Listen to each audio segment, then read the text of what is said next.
Hello.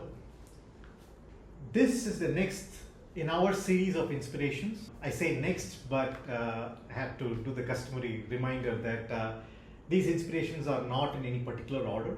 They are just like, whatever comes by, I put them out, right? So today I'm going to read a few passages about incentives and attention spoken by Krishnamurti in a series of talks that happened at one of his schools back in 1955. And you can see that the fact that so many years have passed and the content is still relevant is in itself inspiring. But beyond that, there are things that he talks about incentives that are key to everything that we do. Right? That motivates a lot of our work, that motivates a lot of how we deal with children, deal with people. So without taking too much of time and giving away too much of my own opinions, let me get started on reading it. As long as I have incentive for attention, attention is not important. As long as I have an incentive for attention, attention is not important. The incentive is. As long as there is an incentive, the incentive creates the attention. So I will attend or not attend as long as my intention goes to the end. The incentive may create the object. It generally does. It colors the object. I say there is no attention when there is incentive because the incentive is stronger. Then I'm concerned with the intention, the incentive, and not attention. But I want to find out the truth about attention. Therefore, I am not concerned with the incentive or the object. I am concerned only with understanding the whole significance of attention. And if I am carried away by the incentive or the object of incentive, then I have lost the process of investigation into attention.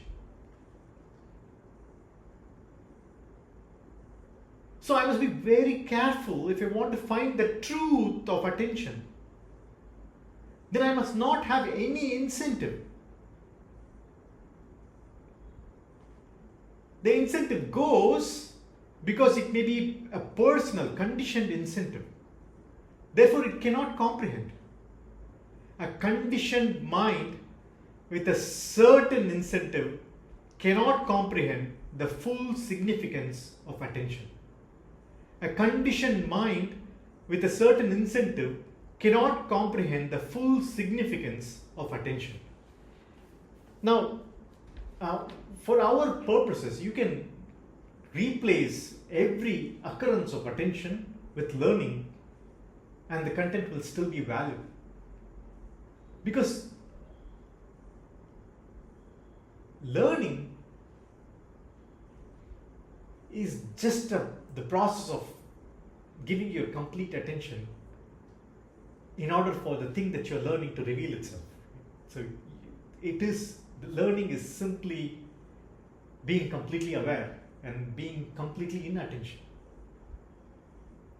Right? So given that, it totally makes sense that when you have a corrupting incentive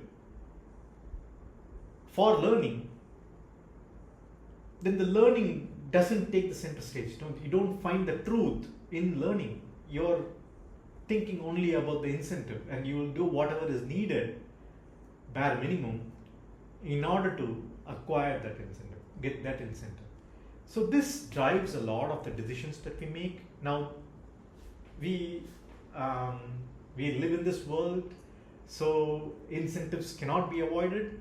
So in those cases, we do our best to design things, to orchestrate things, so that the incentives disappear. Right? So that's why this is very important. This idea of understanding attention and how it relates to incentives, how incentives corrupt attention, how incentives make attention unattainable. We find that idea to be beautiful and so relevant in the context, especially while this talk was held in 1955. Right now, the most expensive commodity in the world is attention, right? And so it is a lot more relevant today than it was during that time. Thank you.